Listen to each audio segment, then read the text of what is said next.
जय हिंद, जय महाराष्ट्र. रामकृष्ण हरी. श्री गुरुदेव दत्त. नर्मदे हार.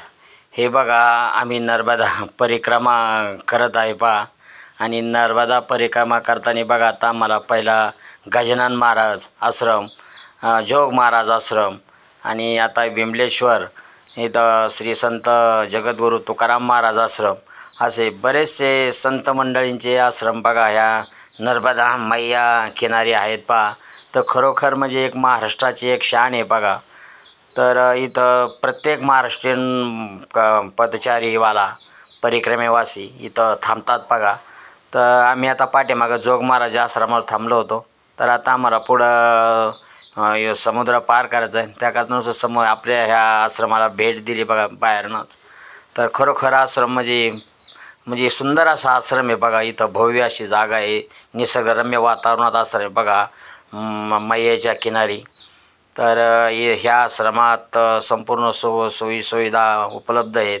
संपूर्ण परिक्रमासाठी आसन लावण्याची सोय, संपूर्ण स्नानगृह हे ते शौचालय संपूर्ण असं व्यवस्थित असं नियोजन आहे पहा. तर खरोखर म्हणजे हे एक महाराष्ट्राची शान आहे बघा. हे आश्रम म्हणजे प्रत्येक इथं महाराष्ट्राच्या जवळ 70% महाराष्ट्रीयन लोक हे आश्रम चालवतात. म्हणजे किती योगदान आहे महाराष्ट्रीयन लोकांचं. सलाम महाराष्ट्रीयन लोकांना. खरंच ते असं इतकं पुण्याचं काम करतात, आश्रम चालवतात.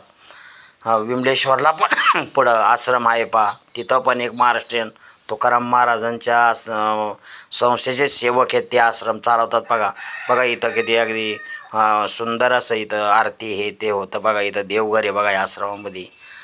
इथं थंड पाण्याची व्यवस्था, इथं बेडची व्यवस्था आहे प्रत्येक यांच्यासाठी परिक्रमासाठी. सुंदर अशी छायाचित्र लावलेली आहेत बघा. तुकाराम महाराज माऊली. खरोखर म्हणजे आश्रम म्हणजे एक म्हणजे किती व्यवस्था आहे बघा. इथं किती हा मोठा खर्च आहे, पण हे नर्मदा मैयाच्या कृपेने संपूर्ण चाललं आहे पहा. आणि संत तुकाराम महाराजांची कृपा, संपूर्ण संत मंडळींची कृपा आहे बघा या पाठीमागं. आणि कमीत कमी आळंदी झालं, संपूर्ण असे जे आपले वारकरी संस्थेची लोक आहेत संपूर्ण इथं भेट देतात बघा.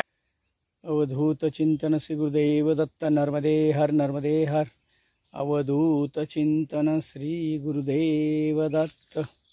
ओम नमः शिवाय, नमः शिवाय.